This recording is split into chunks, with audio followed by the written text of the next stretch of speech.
Sinibak na ho sa pwesto yung mga tauhan ng Bureau of Immigration na responsable sa pagtakas ng puganting South Korean.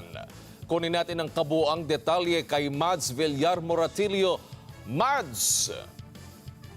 Yes, Wedge, sinibak na ni Bureau of Immigration Commissioner Joel Biado ang ilan nilang tauhan na responsable kaya nakatakas ang isang puganteng South Korea national. Nakatakas sumanang dayuhan sa pamamagitan ng CR sa isang courtroom sa Quezon City. Kasabay niyan, ipinag-utos ni Biado ang investigasyon kung may iba pang sangkot. Makaraang makatakas nga ang nasabing high-profile Korean fugitive.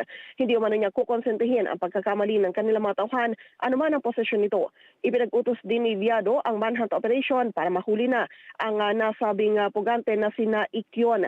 Sina ay wanted umano sa South Korea dahil sa isang investment scam. Pero kahit na naaresto noon pang 2023, hindi siya naipa-report dahil sa kinakaharap na kasong estafa sa Pilipinas. Inatasan na ni Biado ang pagsasagawa ng internal audit sa kanilang mga tauhan na naka-assign sa high-risk deportation at detention cases para maiwasang maulit ang kaparehong insidente. Balik sa inyo dyan, Wedge. Masisiguro ba nating nasa Pilipinas pa rin itong puganting Koreano na ito? Di ba nangyari noon yung naging pagtakas din nila Alice Go na hindi na nalaman ng immigration? Umaasa ang Bureau of Immigration, Wedge, na nandito pa rin siya sa Pilipinas.